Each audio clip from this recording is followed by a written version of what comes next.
Podcasting from Singapore and broadcasting all around the world. You're listening to the Ignite EdTech Podcast with Craig Kemp, created by an educator for educators and streaming to the world. Now, over to your host, Craig Kemp. Hello and welcome to episode 72 of the Ignite EdTech Podcast. I'm your host, Craig Kemp, and I'm thrilled to have your support. As most of you know, I continue to work with the incredibly talented Mark Quinn to improve the final audio quality of this podcast. He has his own podcast production studio that provides editing and mastering services to content creators. To connect with Mark, please see the details in the podcast notes below. Last week, I asked you about how you use technology with little learners in your school building. Check out the social streams for more. This week, I wanted to ask about the technology that's available for learners in your school. Do you have a one-to-one device program? Is it a BYOD or bring your own device program? Or are the devices school-owned? If you don't have devices, what are you missing out on? And what do you need to be more successful with technology in your school? I'd love to hear from you. Please reach out to me with your ideas and thoughts via our Ignite EdTech social streams. A tool that has positively impacted the authentic and purposeful use of technology into classrooms and meeting rooms that I have worked in is Embrace Race. I've recently explored Embrace Race and I'm loving it. The stories, resources, and communities, they're engaging and inspiring. Embrace Race was founded in early 2016 by two parents who set out to create the community and gather the resources that they needed to meet the challenges faced by those raising children in a world where race matters. Founders, Melissa and Andrew, have inspiring stories too. Melissa Guerrero is a first-generation multiracial daughter of a mother from Quebec and a father from Dominica. She's brought a racial equity and social justice lens to her work as a radio producer, storyteller, K-12 educator, and EdTech strategist. Andrew Grant Thomas is a black man of Jamaican origins. He's a long-time social justice and racial justice researcher and advocate. Andrew and Melissa have two girls, aged 10 and 12. There's a growing body of research and evidence that makes it clear that children's racial sensibilities begin to form in infancy, that almost all children develop racial and other biases by kindergarten, and that those biases become fairly entrenched by adolescence. And yet, most organizations dedicated to children's racial learning direct their resources mainly to middle and high school educators. There are too few resources for young children available for parents, grandparents, or other caregivers or early childhood educators. The work Embrace Race is doing is incredible, and their bodies of research, building of communities, and connections to expert in the field is something that every school needs to access, particularly at these early years. I highly recommend that you take a look at embracerace.org. The link is in the description below. Last week, we talked about technology in the early years classroom. If you're interested in learning more, go back and listen to last week's episode. This week, I wanted to talk about rolling out one-to-one device programs, surveying key stakeholders, and developing a strategy for success. This comes after a really great discussion this week with Richard Brewster about his school's rollout of 1,300 Surface Pros in the UK.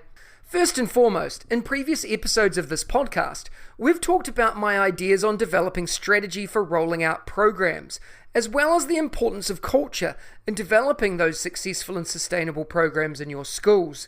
Go back and listen to previous episodes to explore some of those ideas and to hear my thoughts. When rolling out devices on the scale shared above, there's a very simple process I follow, and it starts with identifying key people and ensuring that human resources are at the forefront of what we're doing. Key stakeholders to me include students, teachers, leaders, parents, and any other key users in your learning environment. Remember that every context is different, so think long and hard here about the people that you're including. This committee or group are not the final decision makers, but they're the eyes and ears for adoption and momentum. They help start movement, and they help push over the bumps and be a positive ambassador for the change management process. We all work with laggards. The people who push back no matter what we do. This is the way we've always done things, is a common phrase we hear people like this say. Like I said last week, ignore those people in the early stages of a change process. Otherwise, you'll waste all of your energy on the people that won't budge this early. Instead, use your committee or gather a useful group of key stakeholders to start conversations and create momentum. This includes gathering data, doing surveys, checking in on what people want and need, and asking the questions that need to be asked. Now more than ever, it's important that we know our why, and we're confident in the purpose of the change and the impact we can have. Data is meaningful, and data is critical at every stage of this process. So start up a culture of sharing, data gathering, and informal conversations. When we survey people, no matter what stage of the process we're at, always remember the variety of people in your building. Make sure that the questions you ask are transparent and you're getting open and honest feedback. Don't get sucked into the trap of crafting the questions to only get the answers that you want to hear. If you're going to make change happen and ensure that change is sustainable, you need everyone's input and feedback from them that they need to see their feedback. And they need to see that their feedback is heard and being implemented. You can definitely, however, be careful about the open-endedness of the questions you ask. Gathering important data often, instead of giving huge surveys infrequently, is what you want to do. Focused questions around the areas you want to get data on are critical, such as rating on a scale, giving examples of how this has impacted their practice, what else they want and need, and how they can be better supported. Highlighting the work that they have done in an introductory paragraph before taking the survey also helps remind people of the work that has already happened to get to this point, and the aims and goals of this change that has started to happen. Making change takes time, so don't expect buying devices, leading a little bit of PD and asking questions to make a difference. These large-scale changes can take months, if not years, to implement successfully.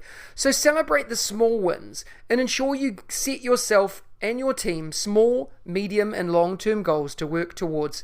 Gather data and make it transparent so everyone can see the information and you can justify the decisions that are being made by data-driven sources. Finally, focus more on human resources than the tech itself. Give professional learning to anyone and everyone. Provide opportunities to learn in person. Provide the chance for people to engage online and in their own time too. Setting minimum expectations can help, and establishing high quality and well curated online professional learning sources can help in implementing a successful tech rollout and implementation. If you've just started or you're thinking of starting this process, let's chat. I'm happy to help. I also have a team of amazingly experienced leaders in this space that can help you every step of the way. And if you're looking for targeted professional learning in the EdTech space, including what's coming in EduSpark of Google certified and Microsoft certified trainings, then jump on board the EduSpark train, where we're continuing to bring you a plethora of incredible learning opportunities across all areas of learning in your school at a fraction of the price. You can see more at EduSpark.World or by contacting us at hello@EduSpark.World. I'd love to hear from you. Please reach out with your ideas and thoughts. Every week, I bring you a short interview with some of my edu heroes, an engaging learning experience with someone who makes a difference in education every day, with a particular focus or angle towards educational technology. This week, I had the pleasure of chatting with Bryon Carpenter. Let's have a listen to the chat. Today, I have the honor of speaking with Bryon Carpenter, who you might know as @BryonCar on Twitter. Bryon is a Google certified EdTech leader and is based in Canada. He's a teacher in the Abbotsford School District of BC and has a history of being a volunteer in education prior to this work. Bryon has inspired many through his Fresh Air at 5 podcasts that are informal breakdowns of his learning for the day, including podcast wrap-ups of other education podcasts. His informal wanderings around his neighborhood, sharing his insights, has captured many, including me, to want to listen and engage. Bryon, it's a pleasure to have you on the show today. Are you ready to talk about education and technology integration?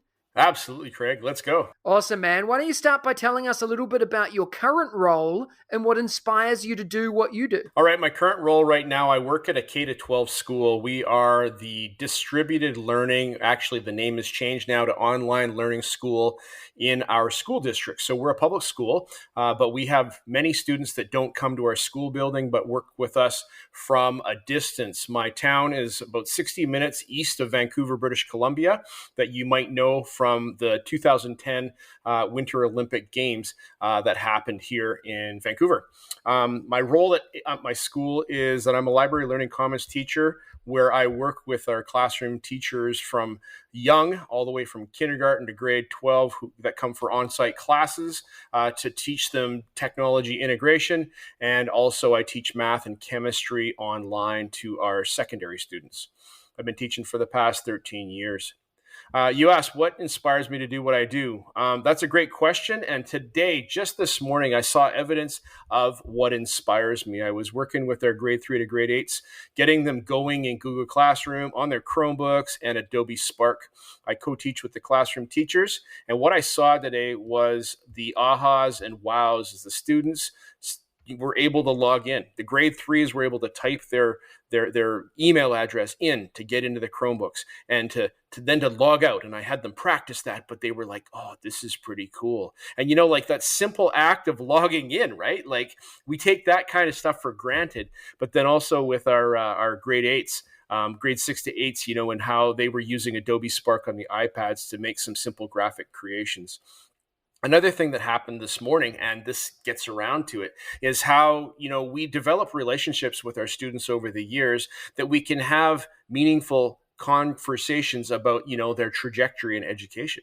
We work with them and do, digital literacy, and we do their academic courses. But as time goes on, they get into their senior years of high school, and they have to start making important decisions. And I had a student that was taking a math course with me, and through our discussion, I'm like, why are you taking my math course? Because I teach the entry level, or the lower level math, not the pre-calculus level. And I'm like, why are you taking this course? How'd you do in the previous one? She says, oh, I'm doing, I did pretty good. I think I got this mark. And I said, well, why are you in my course? You shouldn't be in my course. You should go and do further. Oh, well, I don't need it beyond. I said, don't close those doors. I think you need to have those doors open. So it's about those relationships, and it's about watching those relationships foster development in our students. What you're explaining there is pretty inspiring as well. I think it's that real actionable what is happening in a school that inspires me to stay here and do what I do. Bryon, what inspired you to become a teacher? Tell us about your story. Well, I didn't think about becoming a teacher until I was in my graduate studies for chemistry at the University of Calgary back in 1997. So I started my grad program. I did my bachelor's of science there, got a bachelor's degree, and then got into an organometallic synthetic chemistry lab where I got to work with some really fancy things. But while doing that, I got to be a laboratory instructor for second year organic chemistry students, and found that I really liked this. Like all my colleagues were in the lab as instructors for their other sections, and we're like, well, I just got to do this to pay the bills, and I don't really enjoy it. But I found that I really liked it. I learned a bit about pedagogy, or we would call it andragogy. I learned that phrase a bit ago listening to the podcast, where we talk about working with adult learners and how we work with adult learners different than child learners. But I found through that I enjoyed working with people, and that was a great experience. My supervisor for my grad program was like, Carpenter, get back to your bench, get your work done. I'm like, but dude, I got to talk to my students, So there was that tension already in me at that time.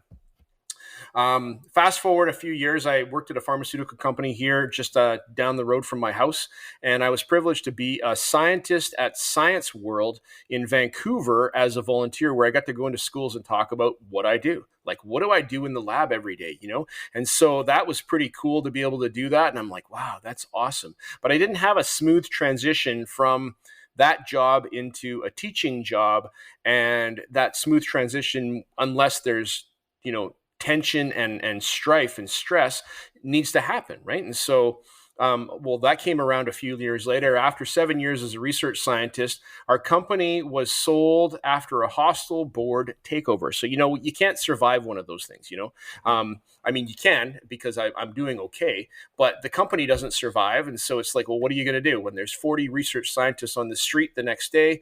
You got to think about, what are you going to do? And my wife encouraged me to do whatever I like to do.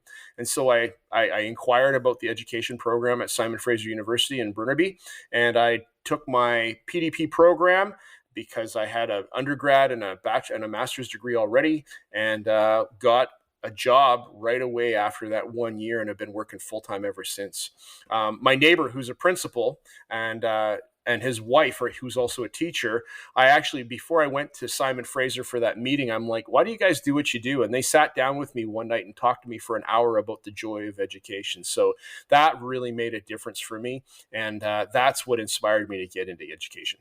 Yeah, it's such a cool story, Bryon, and why I wanted to ask you about it, because it really is a story that not many people have, and I love that you have a story that's meaningful, that you're willing to share as well. And on that note, the stuff that you share is so inspiring, and why I wanted you on here. You're the guy behind Fresh Air at 5.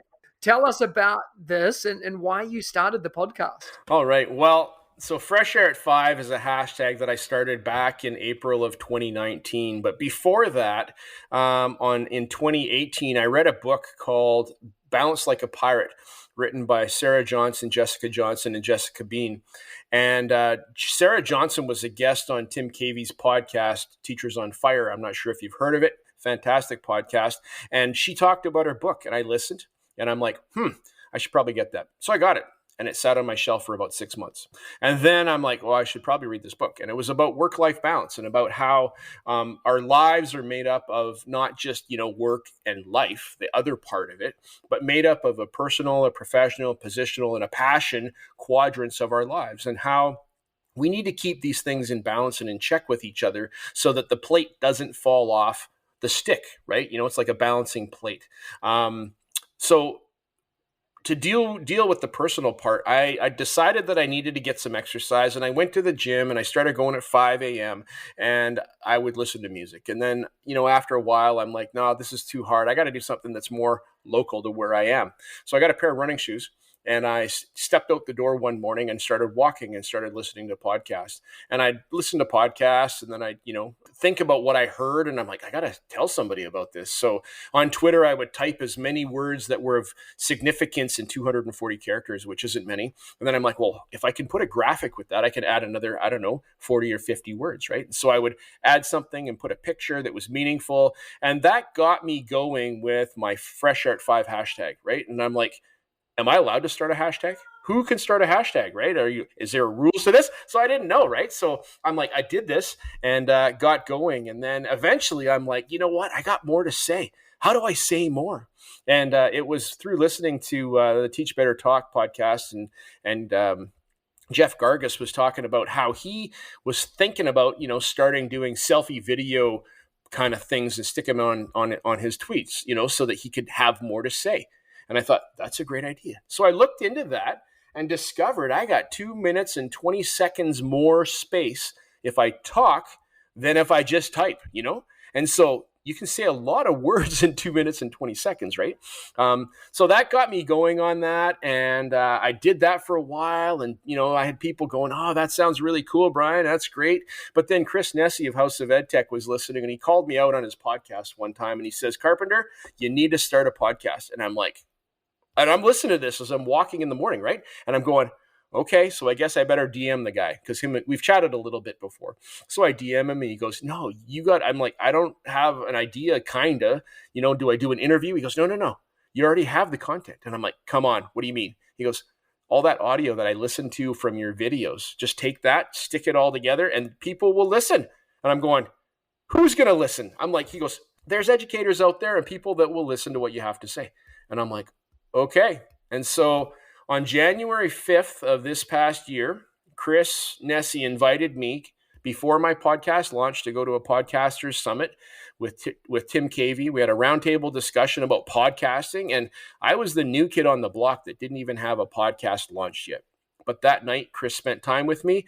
We live streamed me launching Fresh Air at 5 and press publish. And that was episode 1 that got going. And I'm on episode 38 now, which is super awesome. Love my podcast. And just the fact that I get outside in the morning, I go for my walk, helps me clear my head. I listen to the people that make a difference in my life in my earbuds. And then I hold up my phone, and without writing notes down, but having to remember what I heard and took in, I reflect on that and give some, commentary from my life about what difference that makes and things like that. I love it. And it's so genuine as well. And on that note, you say you listen to a lot of podcasts. Tell us about the podcasts you listen to. What engages you and makes you want to listen to them? All right. Well, I listen to the Ignite EdTech podcast because I heard about it. And so, no, I haven't been listening that long, Craig. But, I like your format. I like how you have something to think about. You have an interview. You have information, EdTech for people to try, things to consider. I like that because it's a full package of, EdTech and teacher and educator thinking that goes into that, right? I listen to podcasts that have teacher stories because as a teacher, you need to feel encouraged that you're not alone in what you're doing, right? Because if you get islandish in your work, then it takes away from the joy, right? And so I listen to teacher stories. Teachers talk about their struggles, their joys, what makes them inspired, and how they do the strategies that they use. So I listen to a number of podcasts about teacher stories, like Teach Better Talk. I listen to Teachers on Fire with Tim Cavey. I listen to Innovators Mindset podcast with George Koros, who has interviews with guests, and he also wrote a book that has made a difference for me in the past. Education Today with Scott Nunes, where he has teacher stories, the Tom Schimmer Show, and My EdTech Life with Fonz Mendoza. So those are the ones that I listen to for like teacher stories and stories about educational life. For other things, I listen to EdTech podcast for learning so that I can keep up with what's going on in Google, what's going on with, the apps that we use in our classrooms with our students, such as Got Tech, the podcast with Eric Geis and Nick Johnson out of Pennsylvania. Check this out with Ryan O'Donnell and Brian Briggs out of California. Shooks and GIF with Kim Polishuk and Jen Giffen. Control Alt Achieve with none other, Mr. Eric Kurtz, and Educational Duct Tape with Jake Miller. So those are some of the podcasts that I do listen to. And podcast listening for me, I found that I take in information audibly much better than whether I read it or, I watch a video. So it's curious how I've learned that about myself. And my Fresh Air at 5 recordings allowed me to give back to the podcasters because, in podcast land, sometimes it can get lonely because you don't hear from your listeners, right? They're there, maybe. But, it's just a number on your counter sometimes. But unless people reach out and reach back to give back to you, you don't know that's happening, right? Yeah, it's a really amazing comprehensive list there as well, Bryon. We'll make sure that all of those are detailed in the podcast notes so people can go and click through and have a listen too. Let's jump into some quick fire questions, Bryon. Just the first thing that comes to your head and a little quick why. What is your hashtag one word for 2021? It's appreciate, the word appreciate. I'm thankful for for people this year, and I wanted to be more intentional. I'm quite thankful all the time for people, but I wanted to be intentional about saying that to them and expressing my appreciation and thanks for the difference that they make in others' lives. What's your favorite EdTech book or resource? Well, it's not really an EdTech book. I actually just picked up Jake Miller's Educational Duct Tape book, which I haven't started yet, which I'm pretty fired up about because it'll be good. But the book that's really made a difference for me and just thinking about relating to students and making education relevant has been the book by Tim Stevenson called Beyond the Classroom. And he's an astronomy teacher down the road from me. And he wrote a book about his journey as a teacher of 25 years and how he makes learning relevant. And that makes it significantly more better for students. Awesome. I'm definitely going to have to check that one out. What's your go-to EdTech tool that the listeners need to try? All right, it's Adobe Spark Post. It's a great little light graphics creating tool that can be used with students and teachers and people every day. I made my podcast logo with it and graphics for websites and newsletters at my school. I use Adobe Spark Post every day. Love it. What's one daily habit or practice that helps you progress and succeed in your career? It's about self-care and making sure you're taking care of yourself. So my Fresh Air at 5 practice is part of that self-care, and it helps me grow professionally and keep in touch with what the current state is in education from educators that I listen to, as well as keeps my body moving and engaged in educational content and just ideas for my classroom. Awesome.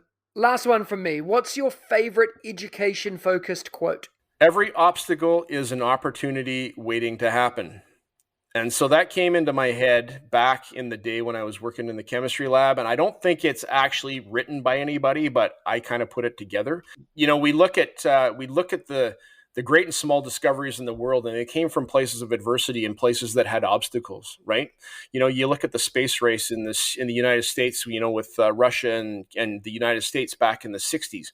And JFK said, "We choose to go to the moon in this decade and do other things, not because they are easy, but because they are hard." I go hiking, I do things that are difficult because they're hard, because it challenges.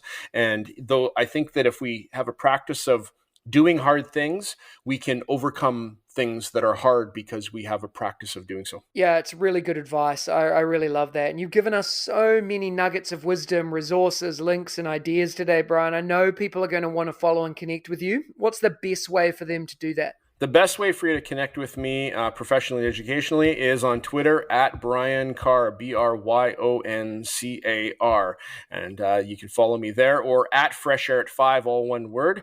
That's for my podcast. I do have a website, BryonCarpenter.com, and I have done some writing in the past. So there are some blog articles there. There's my whole breakdown of where Fresh Air at 5 came from if you want to read that. But I don't do a lot of posting on a regular basis there, but I still have that website. So those are the things that I do. Awesome, man. I love that. I hold the same feelings as well. So we'll make sure all those links are in the podcast notes below. Bryon, thank you so much for your time today. Thanks, Craig. It's been a great pleasure to be on your show. Thanks. Next week, join me for episode 73 of the Ignite EdTech Podcast, when I'm joined by the amazing Zoe Weil. One of the things I love doing is giving away prizes as a thank you for tuning in, listening, and hopefully following the Ignite EdTech podcast. Last episode, I gave away a seat in the EduSpark Professional Learning Portal, valued at $200 for 1 year of unlimited learning at EduSpark.World. To win, you needed to complete the form at bit.ly/edtechwin. The winner has already been contacted directly by me, and it is Justin Bright. Congratulations, Justin. This week, I'm giving away another seat in the EduSpark Professional Learning Portal for a year of unlimited learning at EduSpark.World. To win this prize, you need to go to bit.ly/edtechwin and complete the simple form. It'll take you less than a minute to do. The link is in the description below. Competition closes on Wednesday the 17th of November, and the winners will be contacted directly by me and announced on next Friday's podcast episode. Good luck. If you enjoyed today's episode, please smash that follow button and share it with your colleagues, friends, and families. Please remember to spend 2 minutes to rate this podcast too, so we can reach even more people and EdTech enthusiasts globally. Please share your favorite part of today's episode by tagging us on Twitter, Facebook, Instagram, or LinkedIn, and don't hesitate to ask me questions that I can answer in an upcoming episode. Remember, you have the chance to win as well. Check out the links in the description for more, and I'll see you again next week.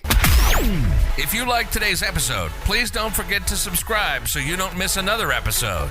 And be in the drawing to win prizes every week. If you know others that would enjoy the show, please hit that share button and brighten their day. Join us again next week for your weekly EdTech hit with @Mr. Kemp NZ. We'll see you again soon.